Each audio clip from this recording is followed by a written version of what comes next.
Yes, and of course our live spot topic today is tied into our hashtag today, which is New Year's resolutions. Juka unataka tuambie tu ama do you want us to tell you how we make the ladies?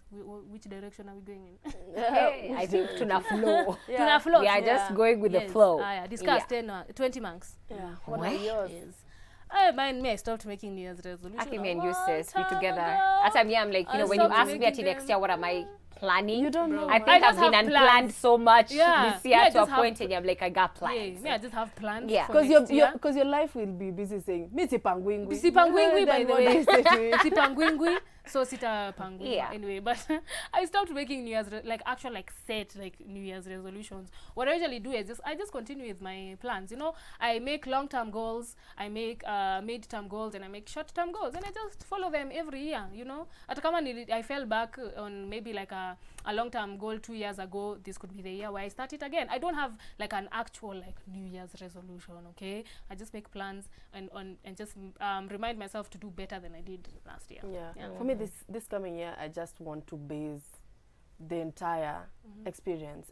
I want to look at it as experience, entire, you know, not really like a lifetime, but I just want to be humane, you know, like whatever needs to be done will be done, whatever time it should be done. Me, I just believe kila kitu imepangwa na God, na there's akisema utafanya tu. So I'm not even competing with him. It's me just throwing it out there in the universe and praying, and of course not just sitting, but just throwing myself out there as much as I can. And I know it should be uncomfortable.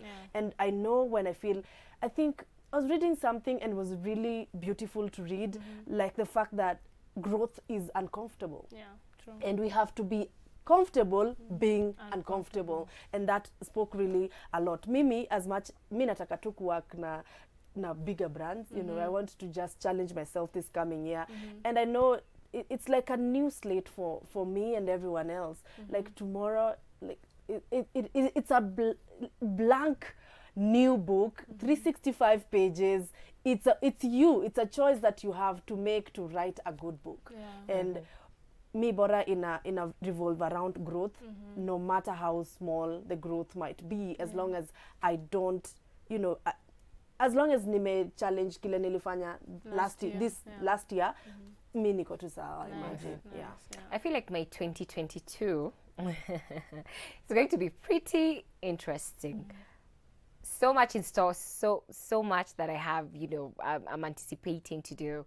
So many things which I could only dream of, but, you know, maybe they could come into fruition next year.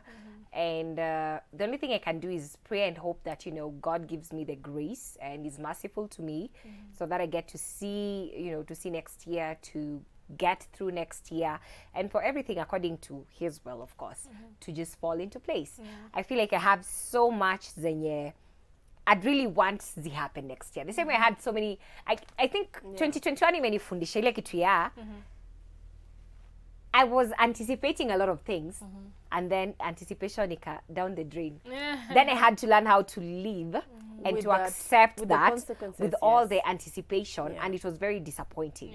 So I feel like for next year I can only hope, but what I think I'm going to do is be more gracious towards myself, be more understanding towards the situations, and be more compassionate with everything that happens. And also I think understanding ile, I might plan this, I might want this, but what if it doesn't happen like that? What if it doesn't take that time? What if, you know, just ile idea, yeah, you know, I could get disappointed, so then what next? So that I don't get disappointed. But I feel like it's important for us to, you know, hope for the best, plan for the best, but also take it a day at a time. I think this year ndo kitu yenye nimelearn most. Like nilikuwa zile like cha one time, whatever I want needs to go. But I feel like so many things have happened this year. Some things I wasn't expecting, some things I was expecting, and I was like, then what happens? Now I feel too like 2021 has taught me so many things, and I can't wait for 2022. You know what actually like really helps with like planning your goals? One, writing them down. You'd be surprised how powerful like writing something down is.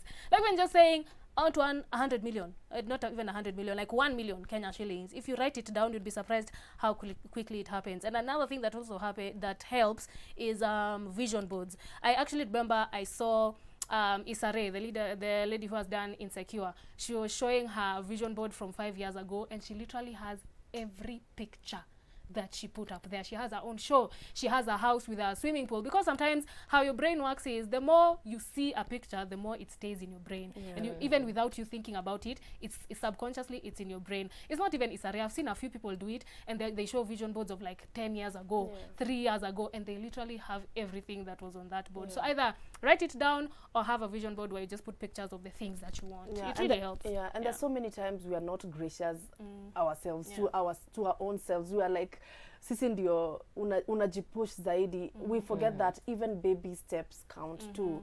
So just remember, tomorrow is like a new year, a new verse, a new book.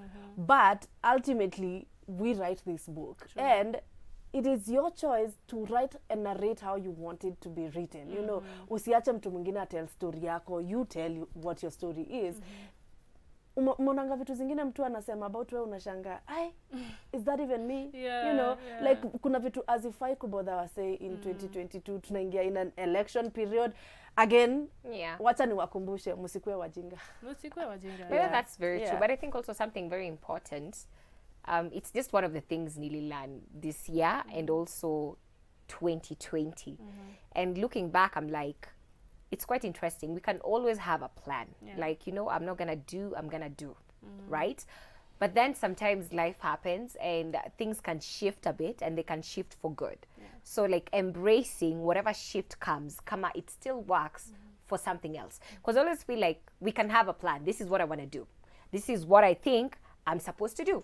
Then what happens when there is something else that comes up, then you're like, okay, cool. Okay, kumbe I'm supposed to do ABCD. You get a shift of priorities. And it's okay, because I feel like most people are very stuck in the idea of what I'm supposed to do, what I know I need to do, to a point and sometimes you let go of the things, and maybe they can be redirecting you to a different, you know, a different path and a different whole thing. So be open-minded, be open to new possibilities, and be open to the idea that you might be focusing on something, but maybe that's not the thing you're supposed to be focusing on. A redirection of life, and that can happen. And don't be so hard on yourself, because sometimes when we make certain plans and they don't go the way we want, we can be really hard on ourselves. You just need to keep reminding yourself, okay, at least I'm a step closer. Because there's something you can do that will take you a step closer to your dream. It might not happen immediately, but it's taken you a step closer. And in between there, you're supposed to learn a lot. Because sometimes there's the things you want, and then there's the things God wants for you. So sometimes it's not going this way, it's because there's another plan that you're supposed to follow. So just trust the process and don't be too hard on yourself, man. Let me just remind them about, and everyone about the mental wellness, because everything that we ever do emanates from the mind. We are what we think, and most of the times we keep dirty thoughts and dirty mind, you know, like negative thoughts. You're always saying no to yourself long before anyone ever says no. There's so many times, you know, like the imposter syndrome. Unajiambia, siwezi. The minute you say that to yourself, you believe it. And it's very easy to get into that, you know, rabbit hole of siwezi, I said no to this TV gig. I said no the first time. I was like, no, I'm too scared. I've never been on TV. I am too scared of the cameras. I can't talk in front of people. I will stammer and look at me. You know, like, don't say no to your own self. Again, you live a lot in your head. You spend a whole lifetime in your head most of the times. Please make it a beautiful place to be in. Anyway, before we go on a break, guys, I just want to remind you, just try. Imagine, just try. You never know until you try. Like Nana said, she wouldn't have known if she didn't try. Even me, I wouldn't have known if I didn't try. If you feel like you should go in a certain direction, try it. You'd either get, because at the end of the day, when you die, you're going to regret the things that you did not do, not the things that you did. Anyway, guys, we need to take a short commercial break. We'll be right back.